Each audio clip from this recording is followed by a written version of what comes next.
ቻናል የቤተሰቦች እንደምን አላችሁልኝ? ዛሬ በጉንፋን ምክንያት ድምጼ ትንሽ ተቀይሯል። ለዚህም ይቅርታ እየጠየቅኩ ወደ ዛሬ አስደሳች ታሪካችን በቀጥታ እንገባለን። ታሪኩ የሚጀምረው የሃችን የዕለት ተዕለት ድርጊቶች በፈጣን ምስሎች በማሳየት ነው። ሃች በየቀኑ ጠዋት በተመሳሳይ ሰዓት ይነሳል፣ ቁርሱን ይበላል፣ ቡናውን ይጠጣል እና በየሳምንቱ ሰኞ ሰኞ የቆሻሻ መኪናው ያመልጠዋል።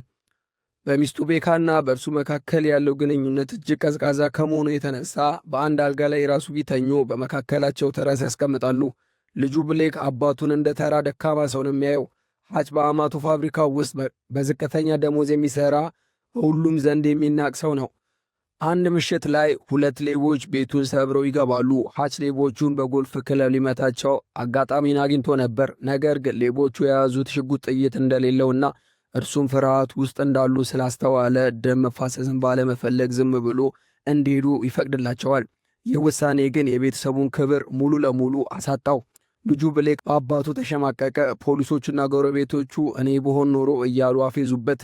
አማቱ እና የሚስቱ ወንድም እንኳን ሳይቀሩ እንደ ፈሪ ቆጠሩት። ሃች ይህንን ሁሉ ውርደት በዝምታ ዋጠው።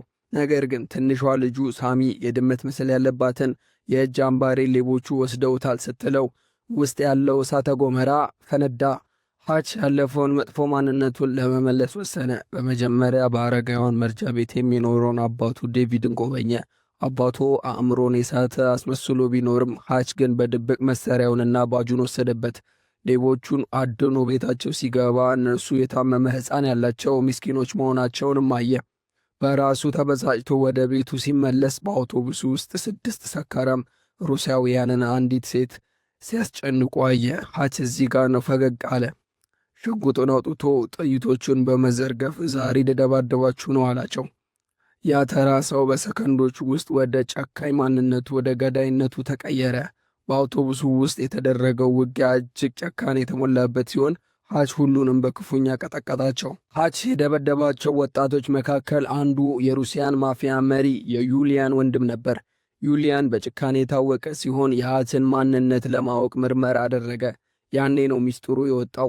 ሃች ቀደም ሲል አራሚ በመባል የሚታወቅ መንግሥት ሊነካቸው የማይችላቸውን ሰዎች በጸጥታ የሚያጠፋ መንፈስ ወይም ገዳይ ነበር። ዩሊያን ሃች ለመግደል የገዳዮቹን ሰራዊት ቢልክም ሃች ግን ቤተሰቡን ደብቆ ቤቱን አቃጥሎና የዩሊያንን $1 ቢሊዮን አጋይቶ ወደ መጨረሻው ወጥመድ ጠራቸው። ሃች ዩሊያንንና መላ የሩሲያን ማፊያ ቡድኑን ወደ አማቱ የብረት ፋብሪካ ጠራቸው። ዩሊያን በደርዘን የሚቆጠሩ መኪኖችንና በከባድ መሳሪያ የታጠቁ ገዳዮችን ይዞ መጣ። ማፊያዎቹ እንደገቡ ግን ፋብሪካው ወደ ገሃነም ደጅ ተቀየረ። ሃች ለሳምንታት ሲያዘጋጃቸው የነበሩ ወጥመዶችን ሥራ ጀመሩ። ገዳዮቹ ሲራመዱ መሬቱ ይፈነዳል። የብረት ዘንጎች እንደ ቀስት እየተተኮሱ ደረታቸውን ይበሳሉ። ሃች ብቻውን አልነበረም። በድንገት ከጨለማው ውስጥ 2 ሰዎች ተቀላቀሉት። አንደኛው ወንድሙ ሃሪ ሲሆን በስልክ ብቻ ሲረዳው የነበረው ሰው አሁን በስናይፐር የጠላትን ራስ እያለ ያራግፋል። ሁለተኛው ደግሞ አረጋዊ አባቱ ዴቪድ ነው። ዴቪድ በሁለት እጁ የጥበቃ መሳሪያዎችን ማለትም ሹትገን ይዞ እንደ ወጣት ወታደር በሩሲያ ማፊያዎች ላይ እሳት ያዘንባባቸዋል። 3ቱ ሰዎች ማለትም አባትና 2ቱ ልጆች በማይበገር ሁኔታ ፋብሪካውን የደም ኩሬ ያደረጉት። ጥይት ሲያልቅባቸው ዩሊያን በቁጣ ወደ ሃች መጣ። ሃች ግን በእጁ የያዘውን የመጨረሻውን ፈንጂ በመጠቀም ዩሊያንን እና የተቀሩትን ገዳዮች አመድ ያደረጋቸው። በጭሱና በደሙ መሃል ሃች፣ ሃሪና ዴቪድ በድል አድራጊነት ቆሙ። ዴቪድ በረጅሙ ተንፍሶ ይህን አፍቆኝ ነበር ሲል፣ ሃች ግን ዝም ብሎ ወደፊቱ የሚመጡትን ፖሊሶች ይመለከት ነበር።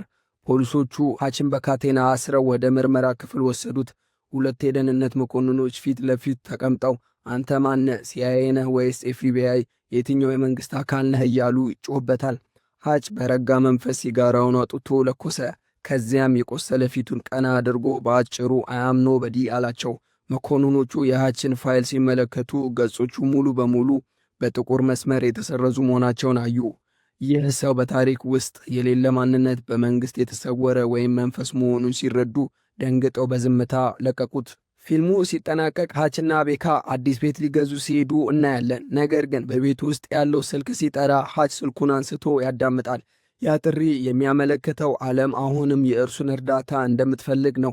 ሃች ማንነቱን ለቤተሰቡ ደህንነት ሲል ደብቆ የነበረው አውሬ ቢሆንም አሁን ግን ቤተሰቡን ለመጠበቅ አውሬ መሆን እንዳለበት ተረድቷል። ውድ ተመልካቾች ከዚህ ፊልም የምንማረው ትልቅ ትምህርት አለ። ተራ የምንላቸው ሰዎች ውስጥ ምን አይነት ታሪክ እንዳለ አናውቅም። ትዕግስትን እንደ ፍርሃት፣ ዝምታን ደግሞ እንደ ድክመት መቁጠር ትልቅ ስህተት ነው።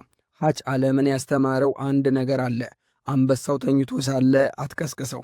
እናንተስ ይህ ፊልም እንዴት አያችሁት? አስተያየታችሁን ኮሜንት ላይ አስፍሩልኝ። ቪዲዮን ከወደዳችሁት ላይክ እና ሰብስክራይብ ካላረጋችሁ ደግሞ ሰብስክራይብ በማድረግ ለሌሎች እንዲደርሱ አድርጉልኝ። በሚቀጥለው ቪዲዮ እስከምንገናኝ ድረስ ቸር ሰንብቱልኝ።